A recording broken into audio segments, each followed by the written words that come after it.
This is the Business Storytelling Show, a top global marketing podcast listened to in more than 100 countries, live streamed on social media, and broadcast on DBTV. Christoph Trapp chats with industry leaders to help your company tell better business stories. Here's today's episode.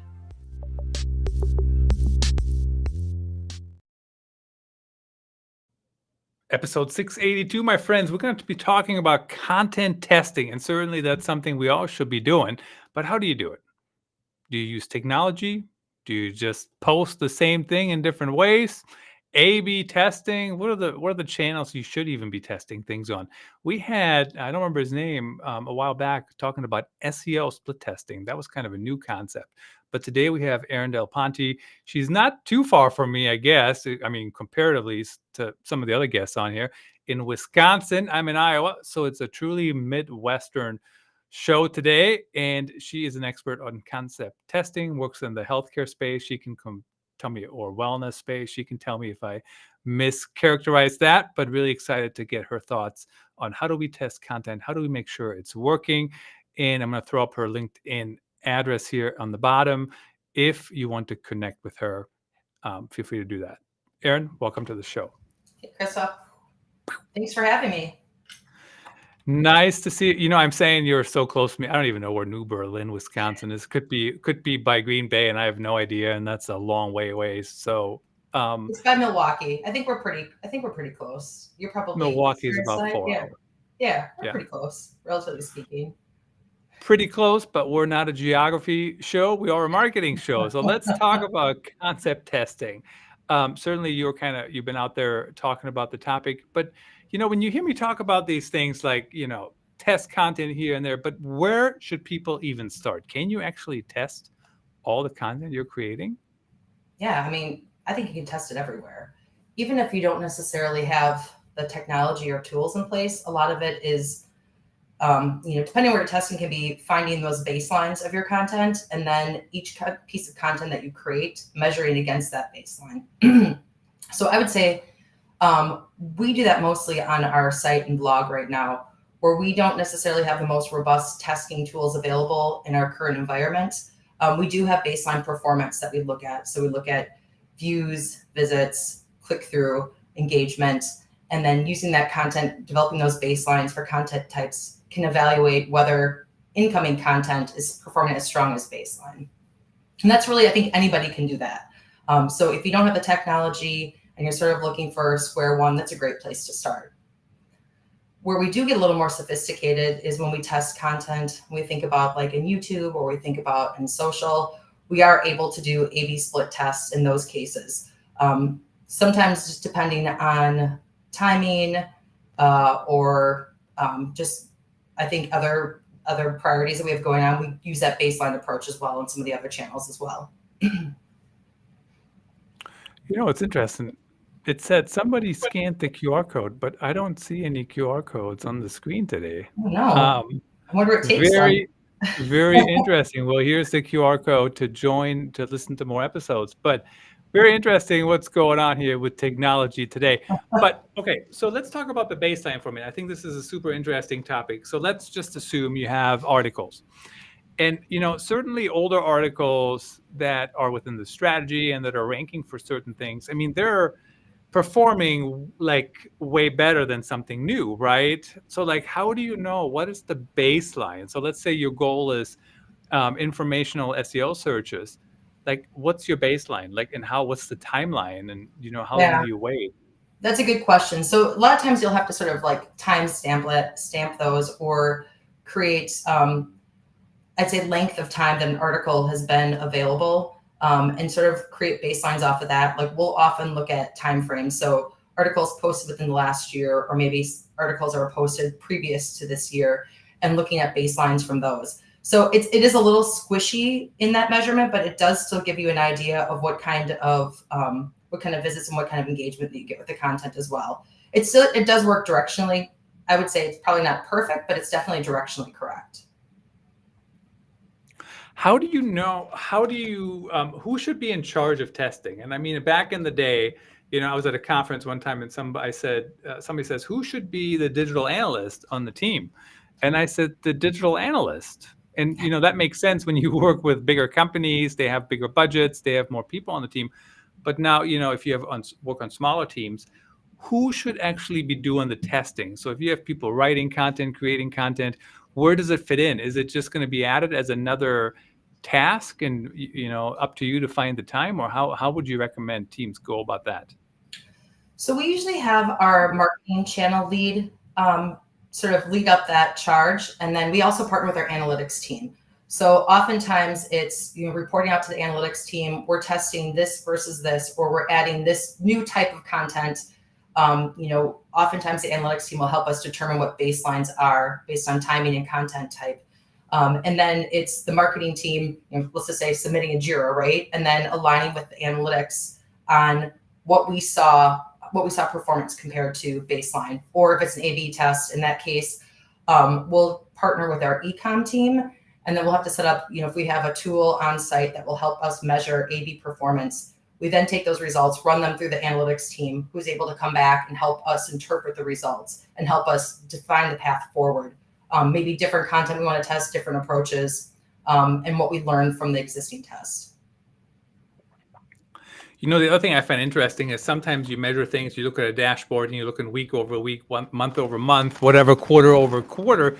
But some of the best analysts or strategists I've worked with, they always find some story that you didn't expect, right? They dive in and they go, hey, you know what? Here's the one thing I found. Like this click-through rate is up 0.2%. And here's what that means. And here's how we increase that 0.2 click-through rate, which, I'm not the mathematical genius in the family here, but, that can be like a big chunk of change, right? Even if you just raise a click-through rate that much. How do you find those kind of stories? I mean, how do you have to create flexibility in the numbers and the dashboards, or is it just a personnel matter?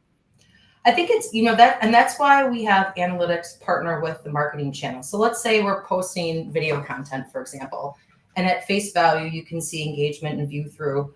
But what we might learn from the marketing side is that maybe we moved through the content at a different pace, or maybe we took a different angle than we have on other videos, which may have created more engagement. So I think some of that interpretation comes a little subjective and squishy, and it's sort of taking what we know from the analytics side and marrying those two together. And sometimes even if there's a piece of content that might not perform as well as baseline, we can see where engagement drops off, or we can see where we've held on to people maybe longer than usual. And we know that can help inform the next piece of content that we create. So it is a little bit of art and science.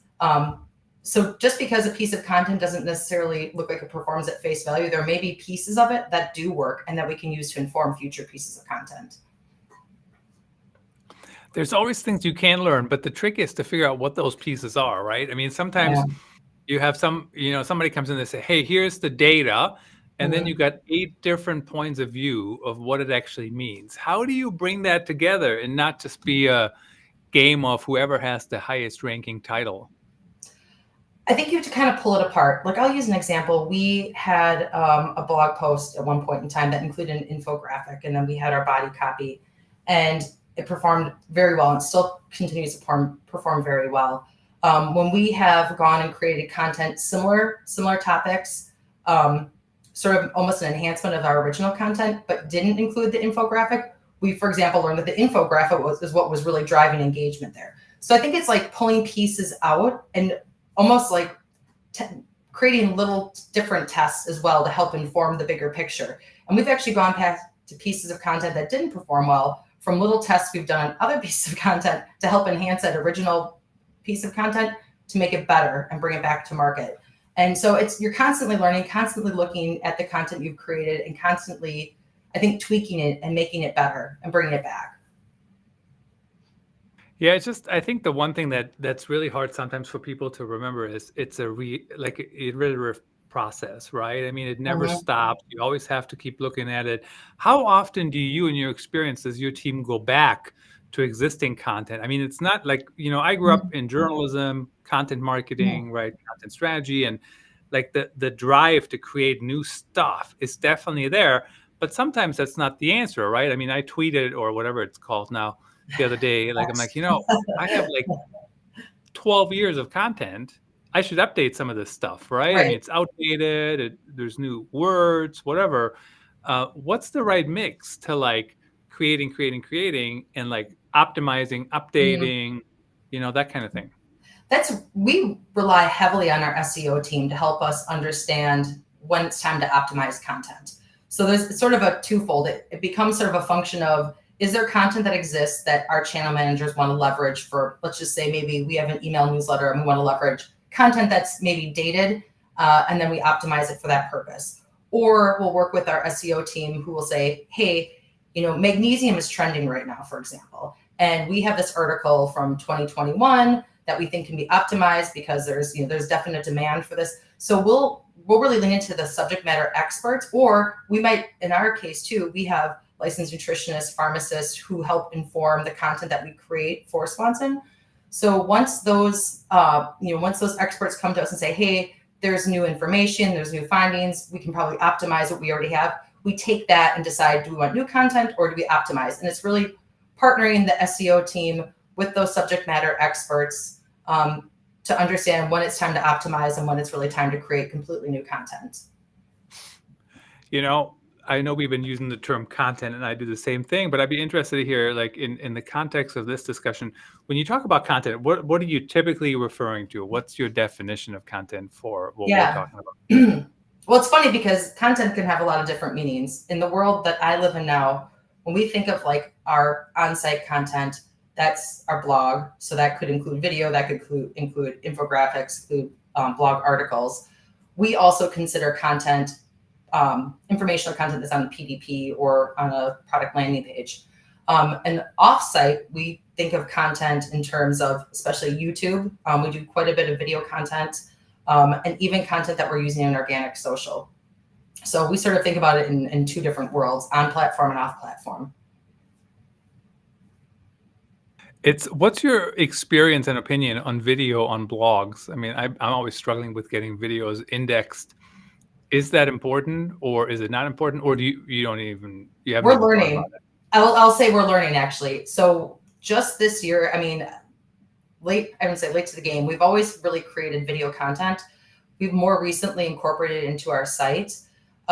So the verdict's sort of out for us. I'll be honest, we're still learning. We're still learning how to optimize. We're still learning how to optimize on YouTube to help drive traffic to our site as well. And how do we optimize that content for our site as well? So I would say we're definitely in the process of learning that.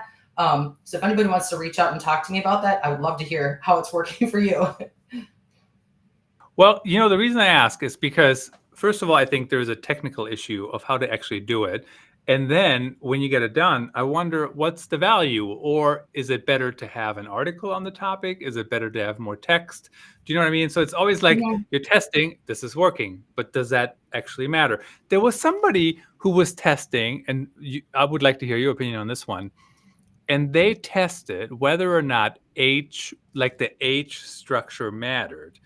And they were doing something else, maybe not H1, 2, 3. And they said it didn't matter. They saw no change in performance if you didn't use the right headline structure. And I'm thinking, so why does it matter? Like, if there's no decrease or increase, just follow the best practice and use H1, H2, H3. Now, if there was an increase in revenue by, 100,000 a day or whatever, because you didn't use the best practice, be my guest, like seriously, break the rules all you want. But like, do you know what I mean? Like, yeah. How do you determine what matters and what doesn't? We tend to be rule followers. I think we do follow best practices. I feel like we're not in the position yet to go and break rules because we are trying to figure out how to make video work. I think from our standpoint is, when do you include video with copy? When does video stand on its own? And when does copy stand on its own? And that's really some iterative testing that we're doing right now. But I think it's exciting to watch. We don't have any definite findings yet because a lot of this content has been more recently posted. But I think as we see in the next couple months, we'll be able to learn a little bit more and understand, can we break the rules? Is there, can we be looking at this differently? Interesting on how to figure out what the difference is, what makes a difference, what can actually drive results, and what is just a complete waste of time and useless knowledge, right? Like, oh, it doesn't make any difference if you don't do it correctly or whatever. Um, so as you are, rolling out your program and as you are testing, how do you know where to even start? Like, what should you test first? And how do you know you gave it enough time? I mean, if you send an email, right? You send an Mhm. email, you can certainly test things right then, right? If you have a Yeah. big list, you can do an A, B, C, D test if you want to, and then, the winner takes all or whatever. But like for other content, I mean, maybe it takes more time, right? Or like, how do you know what the right time frame is, and how do you package that to leaders that might not Yeah. understand? That is a really interesting question. It becomes ongoing is probably the short answer. We have content that I'll go back to YouTube. We have content that we posted 3 years ago. And then I'd say maybe about a year ago, all of a sudden, we hadn't really had much engagement with the content, and it became much more relevant. And all of a sudden we had engagement that we hadn't had before. So obviously we started looking at that content once again. But in the case of presenting performance of content to leadership, you sort of have to draw a line in the sand for that moment in time and say, this content is 6 months old, right? And here is the engagement performance that we've seen to date. Other pieces of content similar in age and similar in structure. This is the baseline. This is how this lines up against that. And it just becomes ongoing. Content really is something that has like an indefinite life. So that's what makes it fun, but also makes it a little bit tricky. We find out too, there was content that wasn't, like I said, wasn't relevant previously, all of a sudden becomes incredibly relevant now. And all of a sudden we're getting hits against it. So it's ongoing watching the performance. And I always find it interesting how you always keep going back to the baseline, right? What's the baseline? What's another piece of content that performed well that maybe is that old? Or like, how do you, so once you know the baseline, how can you use that information to push content performance forward, right? Because that's ultimately the goal. Mhm. But how do you do that other than just going, oh, we're not Right. hitting the baseline? You know what I mean? Like how can you use that information? Right. Well, I think we'll look at the structure. Like if I talk about a blog article, for example, and maybe we're using a list format, just making stuff, right? So we have a list format that we find exceeds, maybe even based on other list formats that we've used. We'll take a look at that. Was the hook different? Did we approach it differently? Was there, did we use more copy? Did we use more visuals? And take what we think were the winning elements or what parts that had the most engagement and use that to develop new content. And so you're kind of testing to see, okay, was that element what worked in this winning piece of content by testing it in new content? And so you're constantly like iterating to get to the perfect content, which you never obviously get to because trends change, engagement changes, content changes. Yeah, the chase to make the content perfect. I mean, I know we're never going to get there, but that's certainly a good goal. But how much time can you actually put into this? I mean, that's kind of what I struggle with because, I really try to evolve my workflows. I try to, maximize my time. Now I got the podcast, now we live stream it. I totally maximize that workflow, Yeah. right? We don't really edit it. Now we cut it up with AI. Now we write an article. We look at what we talked about, all these different things. Where can I even find the time to test the headlines of my podcast? Like where? How do I make the time? Right. I think it becomes part of your workflow. Like I think about creating content I'll go back to YouTube again. Every time you post content, you test thumbnails. So something like that, there's always like that like part of your standard operating procedures. You're always testing some element at all times so that you can always create better content the next time you're creating content. And I would honestly say it becomes a quarterly process for us as we do business reviews, looking back at, okay, let's look at content from the previous quarter. How did that perform? And sometimes you'll find nuggets that you did not see along the way because you're doing this look back and you see, oh, wow, okay, so this worked. Now we want to pull it forward to next quarter as we create new content or adjust sort of our strategy. So it becomes ongoing, but we make it part of our process. It's part of like the channel managers are using that quarterly update to look back to see performance that they might not be able to look at on a day-to-day basis. So in my world, we have to set aside the time to make sure it happens. And then as far as that ongoing testing, there's always little elements we're always testing with every time we create content. Always have to test things. And then the other thing that I found that works for me is instead of looking, and maybe this is completely opposite from what you just told us to do, but instead of looking at every little piece of thing I did, I look at the stuff that rises to the top, right? So for example, on my YouTube channel, which is actually not like a huge priority, but with YouTube Shorts, it's become a bigger priority because it's actually a lot quicker to grow. And I don't look at every live stream, but I look at the ones that rise to the top. And then I'm like, okay, how come that one rose up to the top? Why is that so high all of a sudden? So that's kind of what I do. Is that like the next best way to do it? Or would you just really say, Christoph, don't. I think when you're looking at just trying to sort of like learn quickly and move on and not, I think, completely deconstruct things, taking what's rising to the top. And I would also say, I would even piggyback on that too. We will, when we create longer pieces of content, let's say create a short off of that. And you can sometimes slice and dice your shorts. So if that larger piece of content performs well, you can tell from the shorts, like the pieces that may have helped drive it, the ones that are higher performing, we'll assume that. So I think shorts are probably one of the best inventions from YouTube to help us sort of like peel apart our longer form content and what's working best. Yeah, it's just so interesting how to make it fit. First of all, you have to have a team. Again, it goes back to building that content performance culture. And now you have an e-commerce piece of this too, right? How does that fit in?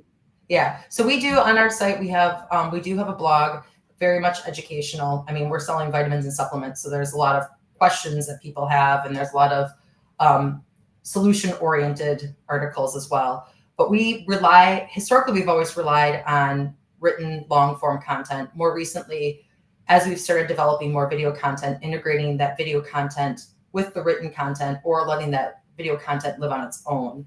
And then we rely on infographics as well. So that's really historically what we've focused on. But as time moves on and we have more content, video content available, we're using that on the blog as well.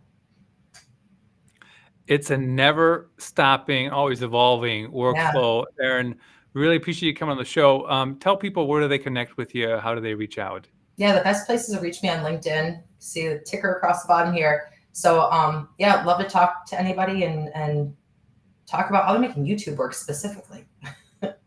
I definitely have gotten into YouTube more and more the last year or so here. Erin, really appreciate you coming on the show, and we're out. Thank you so much. Thanks for tuning in. Please rate and review the Business Storytelling Show on your favorite podcast platform and subscribe